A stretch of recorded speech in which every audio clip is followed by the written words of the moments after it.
Anna made a carrot cake. So we are doing some vegetables as well. I had carrot cake for breakfast this morning. Well, there you go. We also have some great news from our Woodinville and Lake Stevens campus. Yeah, the building was actually shut down in Woodinville for a while, but they've opened the construction back up, and so that's going great right now. And then also an update in Lake Stevens that we've got all the plans submitted for the project in Lake Stevens. So things are moving forward, and it's exciting times for our campuses. Oh, that is good. And especially with Woodinville, we hope and plan to open up our other preschool there this fall. That's right. Yeah, this fall. Yeah. That's right. Yeah. I think you can check it out online for enrollments as well. We're talking to the pastors from Lake Stevens and Woodinville. And Woodinville pastors are saying that they're really enjoying going to church these days because they can wear camo and they don't have to get real dressed up. Well, and I've heard that setup and teardown have been going really well. Yeah, it's really easy these days. The transition to digital. That's right. Then I don't even know if James wears pants on Sundays anymore. I don't know. I want to share some information about our kids and youth services. If you have not yet checked those out, we have stuff for all of your kids. Birth through 5th grade, the services can be found every week and during the whole week at our Gold Creek Kids YouTube channel. And our youth is Encounter Youth channel, and that is for middle school and high school both. So please check it out. And it's fun to watch as a family together too. My kids have been tuning in, and I've even heard Jaden upstairs listening to one of the services on his own, not even having to send him there. So I think the kids are going to benefit from this. On the high school one, I've noticed my senior gets on there and he's chatting with a lot of them. And just like the rest of us, they are missing that connection with their friends for sure. But again, our services, I think, are really strong these days. The music has just been outstanding. I can't quit talking about that because they're doing a great job. Yeah, it's been fun to watch. So with that, I hope that you guys enjoy today's service as well. Have a great week.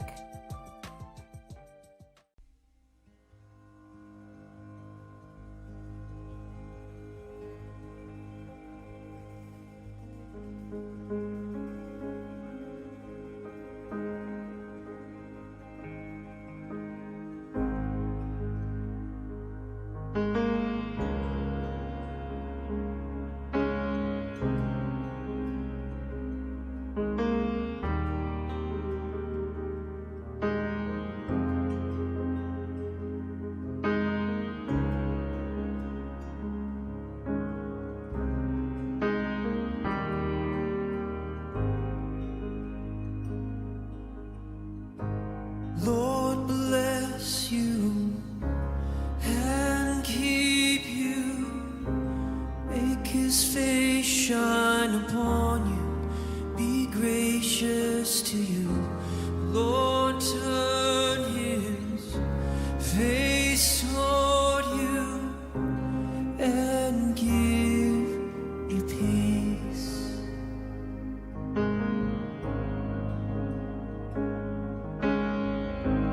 Lord bless you and keep you, make his face shine upon you, be gracious to you.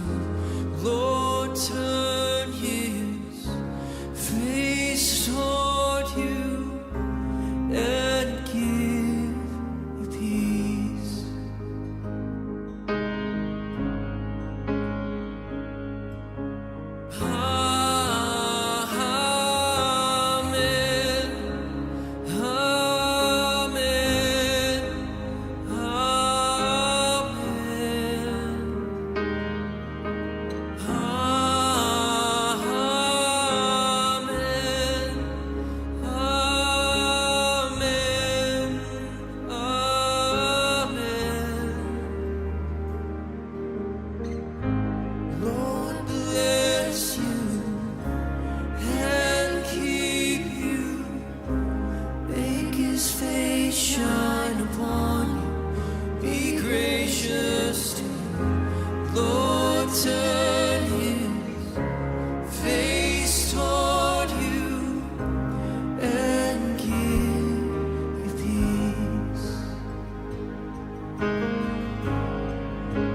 Thanks so much for joining us today. I wanted to break in between these two songs. These are beautiful worship songs, and they're really focused on God. And I was reminded today that some of you have come to worship today, and you're here in our worship service, and we're all together digitally. and you need God, and you don't want to wait. You don't want to wait for the message. You don't want to wait for the next song. You just know today that this is your day to make a brand new step of faith or to renew your faith. So I'm going to ask you to do something. On the screen is a text number. All you need to do is text onto that number. Just text Jesus, the name Jesus, on that number. And what we will do is get back to you so that we can help you with this next step of faith for you. Whether it's the first time or a renewal, do that right now. The number's on the screen, and we're going to go back to that worship song. But before we go back, you make your decision, take your step in faith, and we will walk that journey with you.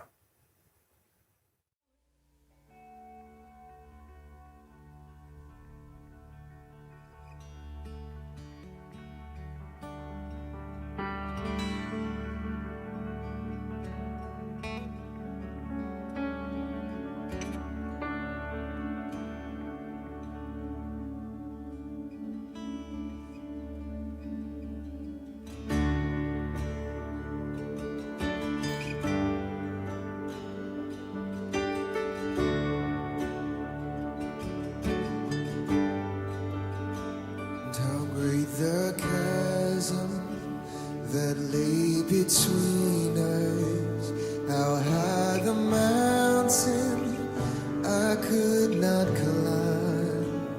In desperation, I turned to heaven, spoke your name into the night. Then through the darkness, your loving kindness tore through the shadows of my soul. The work is finished, the end is written. Jesus Christ, my living hope.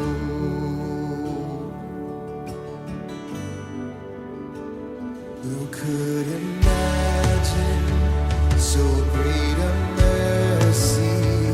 What heart could fathom such boundless grace? The God of ages stepped down from glory to wear my sin and bear my shame.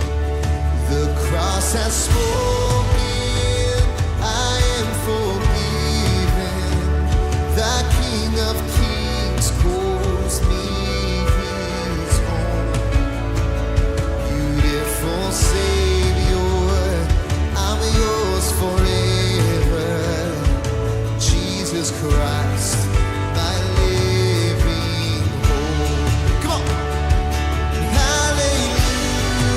Hallelujah, praise the one who set me free. Hallelujah, death has lost its grip on me. You have broken every chain. There's salvation in your name. Jesus Christ, my living hope. Come on, sing it. Hallelujah, praise the one who set me free. Hallelujah, death has lost its grip on me. You have broken every chain. There's salvation in your name. Jesus Christ, my living hope.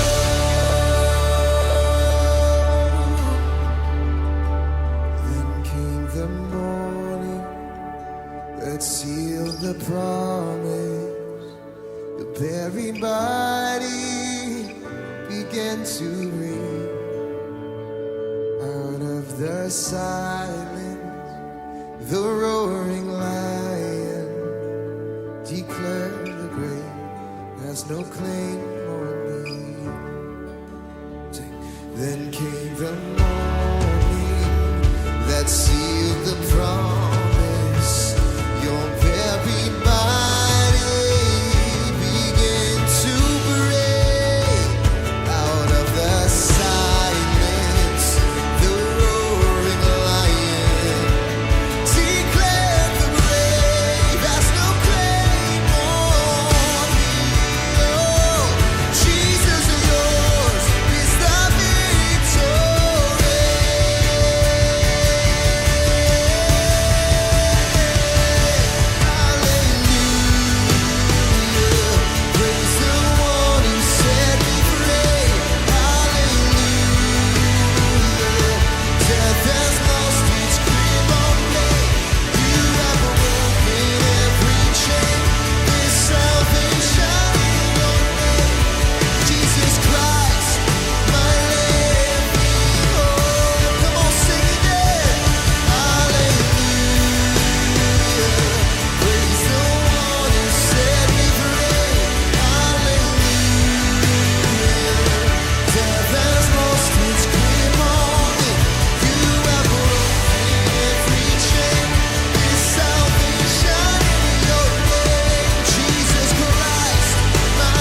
Hi, I'm Jesse. And I'm Shauna. Welcome to Gold Creek. We are so glad that you're here. If this is your first time joining us online, make sure you fill out our new family form. You can find that in the comments as well as at goldcreek.org. And that helps us thank you for being here as well as keep you in the know about everything Gold Creek.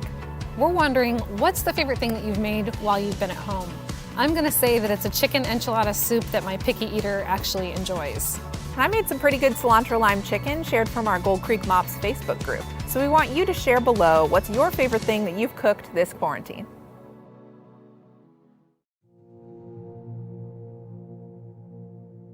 So everything happened when my mom got divorced when she was pregnant with me.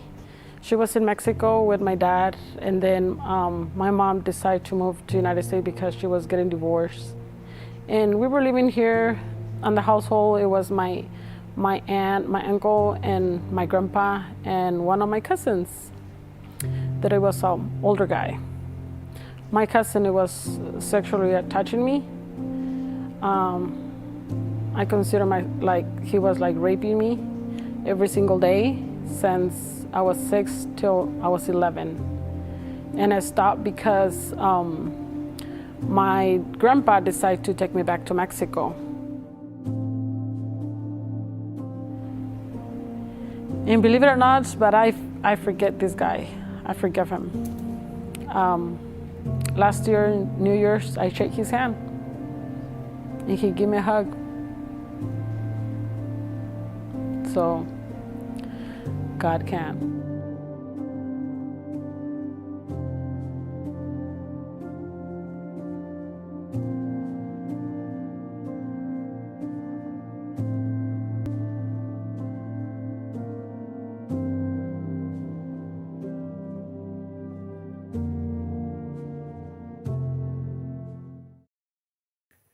Hey, welcome to church today. We're all here together as a family. It's so crazy in this time. We're digitally connected. And I've never been here before. I don't even know what it's like. It feels so unusual. I so miss being together with you at Easter time. And I so miss having time with you. But I'm here. You're here. We're here together. We're watching this together, whether you're watching it on demand or you're watching with somebody. Here's what I'm going to ask you to do. Let's trust that God helps us to reach as many as we can. If you are on YouTube, make sure you subscribe to the channel. If you're on Facebook, like the page and share the feed. If you're on the app, invite people to join you and watch on the app, but be a part of us. Let's all do this together. Well, we start a brand new series today. The new series is called God Can. Now, it's not a new series for us. It's actually an old series. It's a series that we do every year. And in my mind, we thought we would do the series in May. But as we began to plan, we rearranged the series. And the reason we did is because we thought, if there's ever a time we need to think about God Can, it's now. Why God Can? What is God Can all about? If you're new with us, you may not know that this is our motto. We're a church that believes that God can. So whenever you face an impossibility, whenever you face a tough time, we put it in the God Can. And I'm asking you right now, through this whole series, we want to hear your God Can stories. We want to hear how God healed you when it was impossible. We want to hear how God helped you financially when it was impossible. We want to hear about your relationship that was changed when you put it in the God Can. We want to hear about those children that were born, some that were born because you put it in the God Can. We want to hear your God Can story. I invite you to share those, to post them, to put a hashtag God Can, and we're going to be using some of those stories. So please, please, please make your own God Can videos and share your story, share your faith. Let other people know that you are a church that believes that God can. And if you're new with us today, I want you to believe that too. And I want you to consider putting some things in the God Can. So let's get started. The title of the message today, I'm calling it Stimulate Generosity. Most of us are going to get what they call a stimulus check. What do they want you to do with that check? They want you to use it. They want you to spend money. And the reason is so you stimulate the economy. Well, I want you to think about stimulating God's economy. And we do that through generosity. Really what I want to talk to you about today is about your faith. And some of you are saying, oh no, it's a sermon on the amount. No, it's not. It's the sermon on faith. Because I'm telling you, we need to talk about money now. And the reason we need to talk about money now is because people are very much afraid. You know what they're afraid of? They're afraid of their checkbook. I mean, I have my checkbook here, and you worry. I say, am I going to get laid off? Is it going to happen? What's going to happen to my money? And we get this fear in our life, and we got to put it in the God can and trust that God's going to help us financially. For some of you, it's your business checkbook, and this is my business checkbook that we have another business, and this checkbook represents the businesses all across here, and some of you are struggling in your business checkbook, and this is really hitting you hard, and there's all this fear out there, and you're here today, and I'm talking to you about finances, but it's really talking to you about faith. Are you willing to put that in the God can and trust God with your business in the midst of all this? For some of you today, it's your house, a fear of losing your house, or this asset that you have, or knowing what to do with it. You need to put it in the God can. For some of you today, it's your retirement account. You have been scared to death because the crazy stock market, what it's doing, and you don't know whether you're going to have the ability to retire. And here it is. It's something that you have to say, man, I'm afraid. I need faith. I need to put it in the God can. And then there's one more thing. We're going to get this stimulus check. All right, we're going to all get $1,000. There's somewhere around that. You know, everyone's supposed to get $1,000. I'm holding my breath to get mine. I don't know whether I ever will. Hopefully everybody gets this $1,000, this stimulus check, this money. And the question is, what are we going to do with that? We're all thinking about money. We're all in that process of money. How do we handle money? And I want to suggest to you today that we have some questions to answer. And those questions that we can answer is, how do we handle our money? What do we do with this thing? How do we have the faith in a downturn? This is an interesting time. Some of you have never been here before. Some of you have never been through a really serious downturn. But if you have been through it before, you know what to expect. You know kind of what it's like. But how are we going to handle finances in a downturn? How do we deal with money in a downturn? How do we handle our fears? Are you paralyzed? Do you not know what to do? Are you here today and you need faith more than you ever have? You put it in the God can. You trust God. You have to feed your faith and starve your fears. Now, in order to understand how we answer some of those questions, I want to go back to the early church and how they lived with faith, even in the midst of some downturns.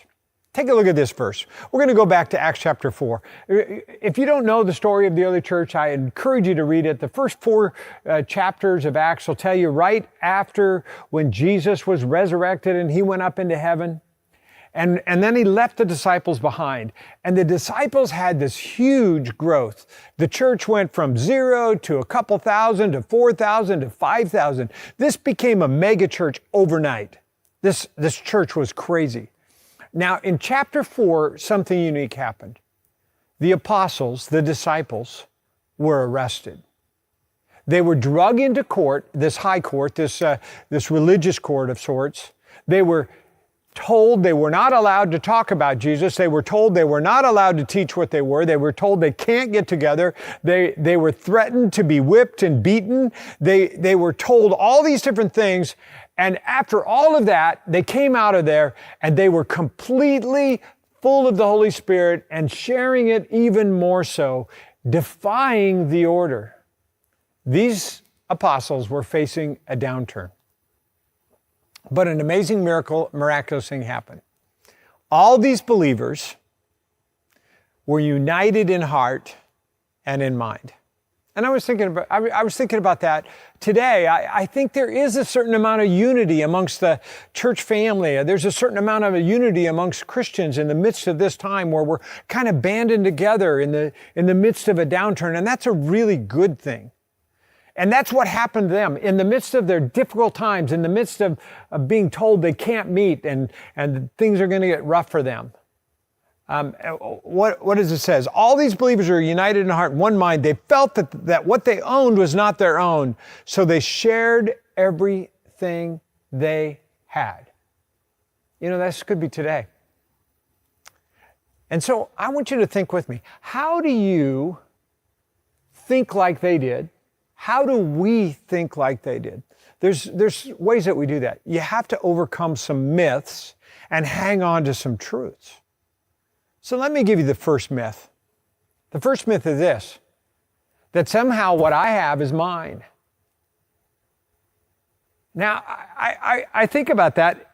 Here's this God can, and what happens is, when we start thinking it's mine, we start taking this stuff out of the God can, right? Okay, the house is mine, my retirement account's mine, my business, this is mine, my checkbook, it's all mine, and we freak out. And so when we go through a downturn, if it's mine and I lose it, or I'm afraid I'm gonna lose it, it freaks me out, it makes me afraid. When I have my retirement account, I'm investing it in the stock market, I lose sleep at it. I can't figure out what to do because I think it's mine. When I have a business and I think I have this business, it's my business and I'm worried and it's closed down and all this is mine. But here's the difference. If you have this myth that you think it's yours, it's not in the God can. There's a truth that can happen. When you put it in the God can, instead of the myth of it's mine, let me help you hang on to the truth. The truth is that God provides, that this is really God's. Now, I want you to think with me. When I put this in the God can, and I really have the faith to put it in the God can, what that does is when the stock market goes down, I mention to God and say, man, you had a bad day in the stock market yesterday. You know, when I lose my paycheck and it's going bad and I realize that it's not my wealth but His, I'm going to say, hey man, we're going to have a tough time. What would you like me to do, God?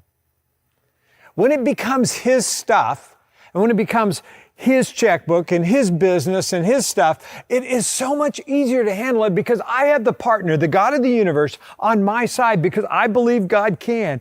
And together we take what He has given us and use it. I tell you why He provides. The truth that we can put this in the God can is because that everything we have has come from God. We're gifted workers. Some of you are gifted business owners. Some of you are gifted enough to earn lots of money. Some of you just a little bit of money. It doesn't really matter. Each of us have been given our own talents and abilities. And we use those talents and abilities to earn money. But there's a faith thing that comes in. I call it a faith ladder. Let me talk to you about this faith ladder. Because when we put stuff in the God can, then God begins to direct us to do something with it. And I'm thankful that God helps us. I think He helps us take the next step. And for many of you, I want you to think back in our situation in our life, just last year. Many of you, in fact, I think it was almost 100 to 200 of you for the first time stepped up and said, you know what, I'm going to give $25 a week because that's what it takes to provide for a family in the church. And many of you just started at this level and you did it. And we talked about how it's not about giving to the church, it's about what it does in your heart. And I've heard so many of you talk about this first step being such a faith step. And it's such a cool step for so many of you. And it's made such a difference. But it's not the church that needs it, it's the giver that needs to give it because it's a faith thing where I ask God to help me do something. And then there's a second step. And the second step is this tithe step. And so many, and especially during this time, so many of this time, there's this tithe idea where you take 10% of your income and you give it to God. And I was thinking through this process, are people going to stop trusting God? Are people going to step off that faith step? What's going to happen? Because it's interesting. The tithe step has an incredible promise with you. It's in Malachi 3:10. It says, bring all the tithes into the storehouse, so there'll be enough food in my temple. If you do, says the Lord, I will open up the windows of heaven for you. And I'm going to pour out a blessing so great that you won't have enough room to take it in. Try it. put me to the test. This is such a great promise because as a faith step, for those of us that have learned how to tithe in our life, tithe means that we live on the 90%, and that God takes our 90% and gives us way more than we ever thought we would when we put Him first in our finances. And when you're in a downturn, this is the best time to test God. This is the time when God is testing us a little bit too. And asking the question, what are you going to do with what you have? How are you going to deal with this?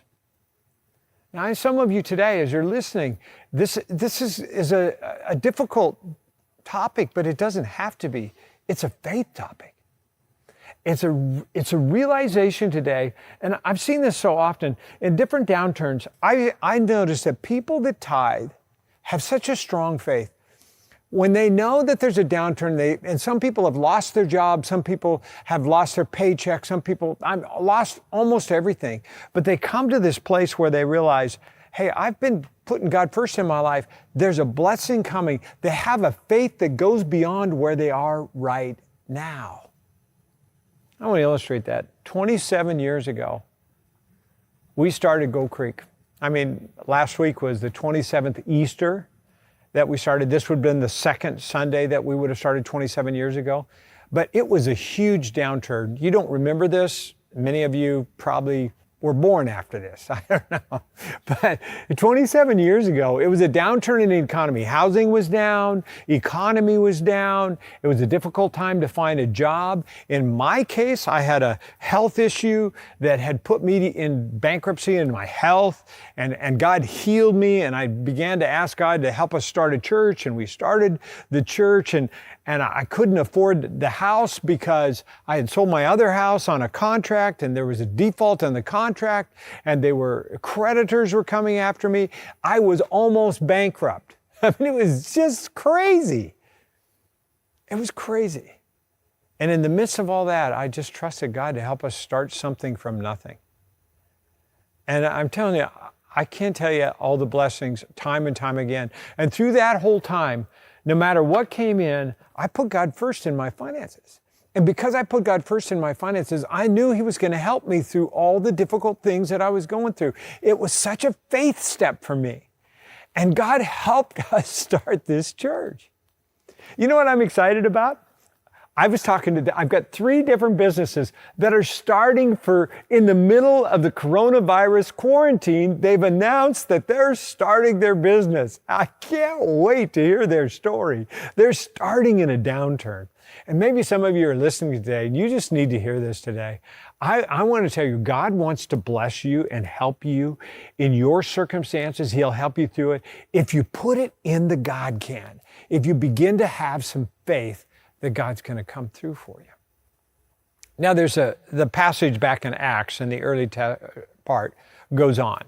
It says the apostles testified powerfully to the resurrection of the Lord Jesus, and God's great blessing was on them all. Just look at that. God's great blessing was on them all. I want you to think about that. This was a downturn. They just got beat up by the officials. They were just told they can't do what they're doing. They were told they can't meet. They're meeting anyway. This is a downturn, and God's blessing was on them all. There's a myth here that I want you to talk about. Some of us have this myth that somehow my bankroll is my blessing. Somehow that the money that I have or don't have is equated to my blessing. We know that it's not. Intellectually, we know that it's not, but it feels like it. And our fear of losing everything and our fear in the midst of our downturn and what we do with money is huge. And oftentimes it keeps us from enjoying the blessing that God has for us. Now, I want you to realize, and we all realize this, that getting out of poverty actually will bring some happiness to your life. We know that. There's all kinds of studies that if you lift someone out of poverty, you help them with a little bit of happiness. But once they're out of poverty, more money doesn't bring them more happiness or more blessings. The truth is, the richer you are, the more temptation you face, the more divorces are in families, and the less sleep you have at night. And most of the time, That's because we don't know how to put our wealth in the God can. So, what's the truth? If that's the myth, the truth is this: the real blessing comes from sharing. I mean, it does. It comes from sharing. I don't know whether you guys noticed, but I've got this really cool cake here. Next week is my birthday. I'm excited about it. I went down and bought my own birthday cake. I did. It's awesome. And I'm gonna have this birthday cake. It's so good. I'm telling you what, it's just awesome here. I'm gonna try a piece here. We're gonna see how it goes here. This is a raspberry sheet cake with the cream, a couple of different, just a couple of different slices here. I gotta just try this whole thing out here right now. I'm telling you what, this is really good, you guys. I had to make it this morning for me. You know, this is my cake. I want this cake. I don't like chocolate. As my birthday's coming, I get to eat this cake. It's all my cake. But you know what happens if I eat this cake myself? I'm going to get sick because there's way too much sugar in it. Not only am I going to get sick, but it's going to make me really fat. And so what I'm going to do instead is that, you know, at the end of the sermon, I'm going to slice this up. I'm going to do a bunch of slices here. And besides spitting on this right now, I'm going to give as many of you as want a piece of cake that want to join me in having a piece of cake. It's awesome. And here's what I would say. The power of having a birthday cake is not that you get a slice, is that you get to share a slice. You know, generosity comes from sharing. And generosity is a step that brings joy. And it's kind of the third step in my mind, when there's this step of generosity that just changes everything. So how do you have generosity? How do you take that faith step of generosity? Here's the thing. Share your cake. Think about your cake. Some of you have a big family. Some of you have been quarantined alone. You're not alone. You have a whole bunch of people in your house. There's a bunch of kids, like Jason has a whole gang at his place. But you have this family. There are some people that are incredibly lonely. Share your family. For some of you, you have food. Share your food. Share the hunger. Some of you, you have wisdom. Share your wisdom. For some of you, it's maturity. Share your maturity with others. You have something to share. Share your cake. Now, Acts 4 goes on to say this. There were no needy people among them, because those who owned their land and houses would sell them and bring the money to the apostles to give to those in need. They did this last step. They did these crazy things. They would go and sell. There were no needy people. Now, the verse goes on here. It says this. For instance, there was Joseph, the one of the apostles, nicknamed Barnabas, which means son of encouragement. He was from the tribe of Levi and came from the island of Cyprus. And if you don't know who Barnabas is, there's a story of Paul and Barnabas, and they were missionaries. And because of Barnabas, who reached out to Paul when he met Christ on the road, because of Barnabas, we have faith today, a faith in Jesus Christ, because Barnabas shared his faith with us. Well, that's who Barnabas was. He said he sold a field that he owned, and he brought the money to the apostles. You know, when we started our church, there was a guy that came in our church, and I still remember the day that he came. We were just a young church, and we were barely making it. And he came up, and he just said, hey, I'm going to give you 20 acres to use to help with the church. And it came at a time where it was a really tough time. And that 20 acres catapulted us into a brand new place spiritually as a whole church. It helped us so much. You know, I didn't expect him to do that, but all of a sudden there was this generosity step of a guy that comes up and gives us 20 acres. You know what I'm convinced today? That some of you today, in the midst of a downturn, are going to reach a new level of generosity that you've never reached before. The level that Barnabas had when he sold the field and he brought the money to the apostles. It's just a simple step of saying, hey, I want to go to the next level. So let's think about that. There's a myth that talks about why we wouldn't do that. The myth is this: I should only give if I have enough. And so many people will say, man, I'm going to give when I get a whole bunch of money, I'll give. When I have more than enough, I'll give. If I have a little extra, I'll give. When I get to the end of the month, if I have a little extra, maybe I'll give a part of that and I'll put some of it in the savings. And here's the problem. We never have enough. You see, our giving, our generosity, to stimulate generosity has nothing to do about what we don't have or what we wish we had. It's about doing something with what we have. And giving is not for the recipient, it's for me. It feeds my faith and it starves my fears. Because when I learn to give and be generous, it changes me. Which brings me to the truth. You need to learn to give before you have enough. This is a faith story. It's always a faith story. It's a God can story. We have this gal in our church, and I wish she was here. I wish we were at 9 o'clock service. I can see her sitting there. Every time we talk about God can or whatever, she always participates. And I remember every time we do an offering, she's always putting all of her money in. And it's like, I say, Pat, you don't have to put all your money in. And she's always living out this God can because she doesn't have a lot, but oftentimes she gives more than she has. And I've seen God take care of her. And I'm reminded this the same way with all of us. Some of us today are facing the fears of finances, and you don't realize that the freedom from your fear of finances is to learn how to be generous. My wife and I are doing something we've never done before, but we had a business deal that gave us a little extra that we normally wouldn't have, and this business deal's come in, it's given us, and so we've decided to take 10% and keep it for ourselves and give 90%. We're going to live on what God lives on. It's kind of fun. For us, it's this crazy idea. Because for us, I realize that I have enough. I have more than enough, and I want to share. And for us, we're going to give it through the church. We're going to let the church use it in a powerful way. So I want to challenge you. I want you to consider this crazy idea. And I need to explain what I want you to do. And then in a minute, I'm going to ask Pastor Alex to come and help me, and we're going to talk about it.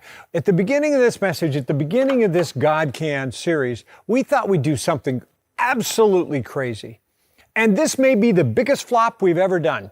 So I'm just warning you ahead of time. This may be a big flop. But I want you to think about this. Some of you have gotten your stimulus check. Some of you have considered, this is coming your way and you're there. So here's what we want you to consider doing.